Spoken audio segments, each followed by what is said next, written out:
Soft, wistful piano music begins, layered with subtle static, a slight echo. Oh darling, where do I even begin? It's a lament, really. A chronicle of exquisite disappointment. You see, I have standards, inherited, I suppose.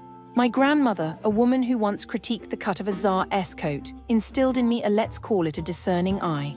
And heavens, did the Treppan Hotel Suites by Fakhruddin Dubai test that eye? It's simply ghastly. It all started with an almost unbearable anticipation. A breathlessly hopeful flutter in my chest. Dubai, the shimmering mirage of opulence. And I naturally deserve only the best. It's not arrogance, you understand. It's simply recognizing one's inherent worth, like a perfectly cut diamond needing a suitable velvet box. This wasn't about excess, it was about expectation. I booked 3 weeks prior, of course. One doesn't simply arrive in Dubai. Especially not every detail meticulously planned, a full payment made. It's a matter of control, you see, to ensure quality, and that sadly is where the unraveling commenced. We arrive radiant, jet-lagged but determined to embrace the magic. And nothing, a chaotic scrum, a yawning chasm of overbooking. Now this, little darlings, is a breach of contract. A fundamental disrespect for the sanctity of a pre-arrangement. It's a little like promising a child a pony, and then presenting them with a particularly lackluster donkey. The emotional devastation is similar, honestly. To simply be rejected, to be told your presence is an inconvenience. Unacceptable, it feels like an act. The very concept of a booking, is it not a sacred agreement made in good faith? To have it casually dismissed, it's appalling.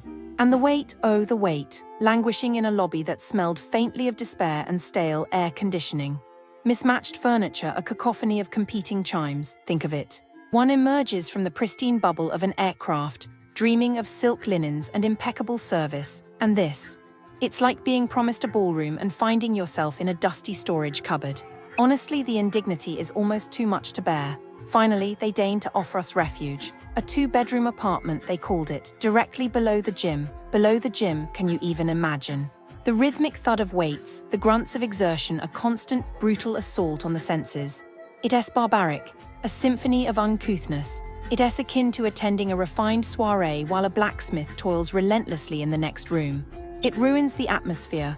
Rest, you see, isn't merely a biological necessity. It's a state of mind, a sanctuary, and this was anything but. Then the audacity to then charge us extra for a room type that was not our choosing.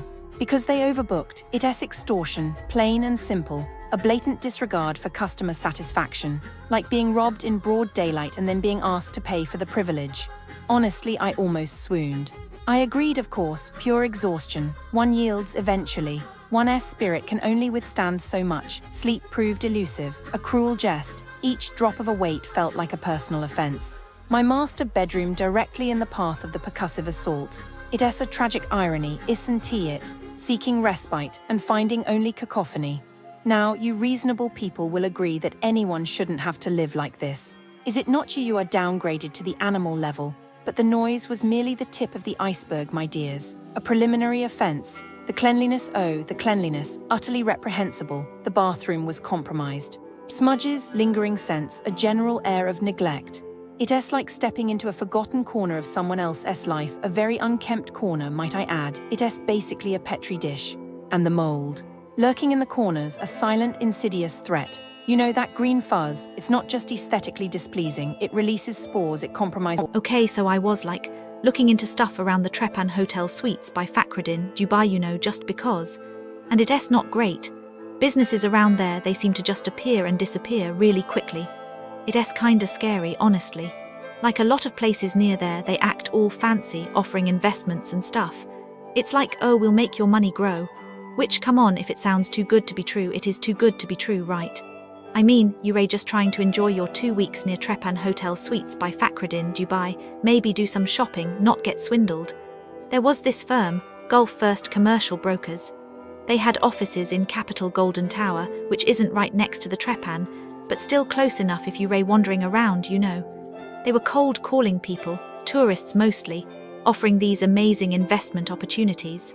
People like Mohammed and Fayaz Poyle, they invested 75,000. Can you imagine? They were promised everything would be secure, quick profits, but then poof. The offices were just empty, dust everywhere, all the computers gone. like they vanished overnight. I bet Mohammed and Fayaz felt completely lost, probably spent days going back and forth, hoping it was a mistake. They probably filed a police report, but knowing Dubai, it's probably a long process and they didn't get their money back. And those guys from Gulf First, they're probably already in another country, starting the same scam with a different name. It's awful, and it wasn't just them. This Sanjeev guy was pressured into some unregulated online platform. They really push you know, maxing out credit cards, taking out loans for what? Empty promises. Honestly, it makes me so angry. Like, how could someone do that to people? They probably still dealing with debt, the stress, the feeling of being so stupid for falling for it. These companies, they don't even bother with real offices sometimes. They claim to have places in Dubai Musalla Tower, but they don't exist. Fake registrations, everything. It's all just smoke and mirrors. They find an empty storefront, make it look legit for a few weeks, and then just disappear before anyone can figure out what's happening. If you're staying near the Treppan Hotel Suites by Fakhruddin, Dubai, just be careful of anyone offering you too good to be true deals. It's really not worth it, you know. It'll ruin your whole trip. The reality of businesses near Treppan Hotel Suites by Fakhruddin, Dubai. The businesses near Treppan Hotel Suites by Fakhruddin, Dubai, are a lesson in disappointment. If you expect luxury, efficiency, or even basic competence, prepare to lower those expectations. This area is a masterclass in how not to run a business, where customer service is an afterthought, prices are a joke, and quality is a myth. Let's start with Mall of the Emirates, a place that should be a shopping paradise, but instead feels like a bureaucratic nightmare. The Mall has a habit of making life harder for visitors, whether it's charging absurd parking fines even after you've spent hundreds inside, or security guards blocking non-Tesla cars from charging stations while empty spots sit unused. Then there's Centrepoint, where online shopping is a gamble. Orders go missing, refunds are a battle, and customer service treats complaints like background noise. Jumbo Electronics is no better, promising quick deliveries, but delivering only frustration. Orders get lost, calls go unanswered, and the only thing you'll receive on time is regret. Dining in this area, good luck. Biryani Pot serves portions so small you'd think they were feeding ants. A single folded roti and 3 slices of onion for 70 AED. Even street food vendors offer more generosity. The biryani itself is either undercooked, overcooked, or just plain tasteless, like someone boiled rice and forgot the spices. And if you find a hair in your food, don't be surprised. Hygiene here is optional. For coffee lovers, Urth Caffe is a trap. The menu promises gourmet dishes, but reality serves you something closer to prison rations: paper-thin chicken, bitter matcha, and a manager who treats customers like an inconvenience. Want water? That'll be 17 AED for a tiny bottle. Sustainability? More like sustainable ways to empty your wallet. Beauty services? Tips and toes will leave you questioning their entire business model. Gel manicures chip within hours, pedicures cause infections, and the staff's idea of customer service is upselling you things you don't need while ignoring the things you do. One woman walked out with an abscess on her toe because apparently spa treatment now includes amateur surgery. Nightlife here is just as grim. Lock, stock, barrel treats guests like nuisances unless they're spending obscene amounts. Ladies' nights, more like ladies' fights. Bartenders cut off free drinks early, bouncers target women for no reason, and managers shout at customers